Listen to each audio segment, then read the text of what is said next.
Bismillahirrahmanirrahim. Alhamdulillahi rabbil alamin, wassalatu wassalamu ala rasulil amin wa ala alihi wa sahbihi ajma'in. Alhamdulillah, bersyukur kepada Allah Subhanahu wa taala kerana kita diberikan keizinan oleh Allah dengan kesihatan dan taufik hidayah daripada Allah Subhanahu wa taala sehingga hari ini kita bebas untuk bergerak di mana-mana. Dalam keadaan hari ini Allah Subhanahu wa taala menguji kita dengan musibah, diberikan kepada kita gejala ataupun penyakit yang melanda seluruh dunia, dan Malaysia adalah negara yang tidak terkecuali daripada wabak COVID-19 ini. Jadi di dalam Islam, kaedah usul fiqh mengatakan bahawa mencegah itu adalah lebih baik daripada mengubati.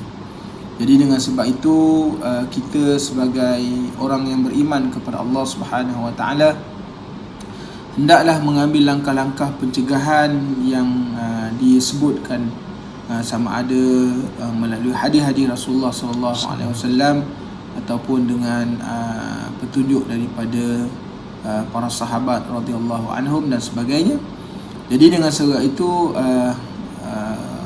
kerajaan ataupun pemerintah telah mengambil pendekatan untuk mengelakkan daripada wabak COVID-19 ini menular, terutamanya kepada umat Islam supaya mereka dapat melakukan aktiviti yang baik dan meneruskan ibadat mereka di masjid, di surau, sama ada untuk menunaikan solat ataupun melakukan program-program keagamaan di masjid. Hendaklah terlebih dahulu mematuhi SOP yang telah ditetapkan dan digariskan oleh pihak pemerintah dan orang-orang yang mempunyai badan-badan yang mempunyai autoriti dalam menangani gejala tersebut. Jadi masjid adalah tempat yang tidak terkecuali daripada proses yang demikian. Jadi kita nak mengingatkan kepada orang ramai, terutama umat Islam yang ingin datang ke masjid kerana melakukan ibadat, terutama solat Jumaat, solat waktu, dan menghadiri kelas-kelas atau pengajian agama di masjid.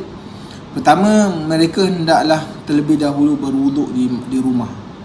Mereka mengambil wuduk di rumah, kecuali kalau sekiranya wuduk mereka terbatal, maka bolehlah mengambil di masjid.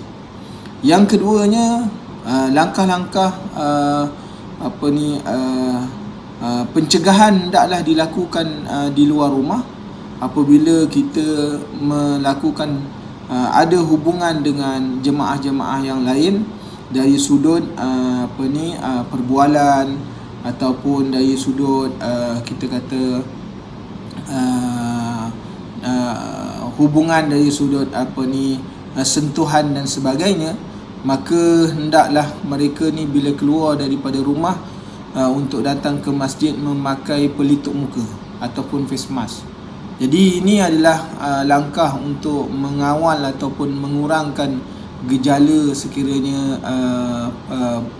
benda ini dilakukan, perkara ini dilakukan, setidak-tidaknya adalah langkah keselamatan. Yang ketiganya, hendaklah membawa sejadah sendiri, iaitu sejadah yang diminta ialah dengan bersaiz besar, bukan bersaiz kecil. Dan mereka bila masuk ke dalam masjid, maka kaifiat ataupun keadaan solat ialah dengan penjarakan yang telah dibenarkan ataupun ditentukan oleh pihak pemerintah. Ini berpandukan kepada kerana sesuatu musibah dan dengan sebab sesuatu mudarat yang berlaku.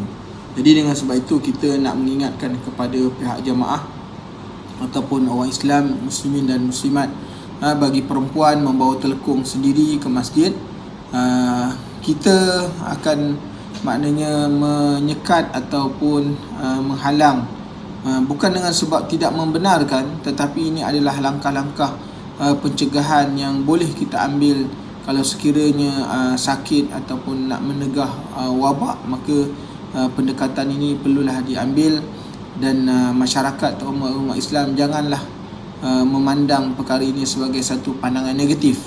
mengatakan sekatan untuk masuk masjid tak dibenarkan dan sebagainya. Tapi kita sebenarnya telah memberikan peringatan kepada semua umat Islam yang nak masuk masjid dengan sebab untuk mendirikan solat dan sebagainya. Langkah-langkah SOP ini perlulah dilaksanakan supaya kiranya berlaku wabak, maka pencegahan itu boleh disekat dan dibendung. Dan kita nak mengelakkan bahawa berlakunya fitnah kepada umat Islam yang mengatakan masjid adalah tempat penyebaran ataupun tempat penularan wabak dan sebagainya. Jadi dengan sebab itu, bila umat Islam memberikan kerjasama dan mereka patuh kepada apa yang datang dalam hukum, maka kita mengharapkan ianya memberikan impak kepada kesejahteraan dan kesihatan umat Islam supaya mereka akan dapat beribadat dengan lebih selesa dan mereka akan diridai oleh Allah Subhanahu Wa Taala. Aqulu qawli hadza wa astaghfirullahal azim. Assalamualaikum warahmatullahi wabarakatuh.